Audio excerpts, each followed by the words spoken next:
The Sacred Traditions of African Marriage, a Kenyan Tale.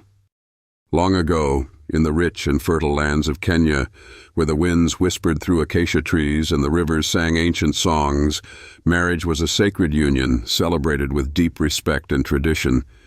Each community had its customs, but the essence of marriage was universal, a bond not just between two people, but between families, clans, and sometimes entire villages.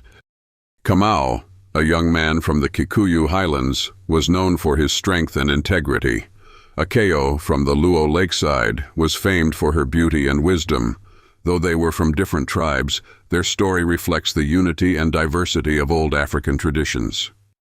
In those days, marriage began with observation. Kamau had often seen Akeo at community gatherings. She carried herself with grace, her laughter bright as the morning sun. He knew she would make a good partner, but tradition required a formal process. Kamau did not approach Akeo directly. That would have been seen as improper.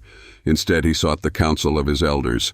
They approved and sent a trusted intermediary, known as a mutiri, to visit Akeo's family. The mutiri brought gifts of goodwill, calabashes of honey, gourds of milk, and finely woven baskets, to symbolize Kamau's serious intentions. Akeo's family welcomed the mutiri warmly, but the process had only just begun. Her father summoned the clan elders, and together they deliberated. They had to ensure Kamau's family was honorable and that he could provide for Akeo. After days of discussion, Akeo's family invited Kamau and his elders for a formal meeting called koito, or the equivalent in their culture. This meeting was filled with rituals, blessings, and negotiations. Kamau's elders presented more gifts, livestock, beads, and fabric, while Akeo's family set conditions, including the bride price, or dowry. The dowry, known as ngorario in Kikuyu or Aye in Luo, was not merely a payment, but a symbolic exchange of goodwill.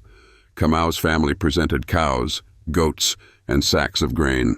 Akeo's family received these gifts with gratitude, but not before consulting their ancestors through rituals led by the village seer. When both families reached an agreement, they shared a feast under the moonlit sky. This feast was a joyous occasion filled with songs, dances, and blessings for the couple. The wedding day was a grand affair. Akeo's female relatives adorned her in traditional attire, with intricate beadwork and a colorful headpiece. Her skin glowed with oils and herbs, signifying purity and readiness for her new role. Kamau, on the other hand, arrived with his family in a celebratory procession. The men sang warrior songs and the women ululated, their voices piercing the air like joyful echoes. The elders led a sacred ceremony where the couple exchanged vows in the presence of their ancestors. Sacred objects like gourds of water and spears were used to bless the union. They planted a tree together, symbolizing their growing bond and shared future. After the wedding, Akeo moved to Kamau's village, but this wasn't a simple relocation. She underwent rituals to integrate into her new community.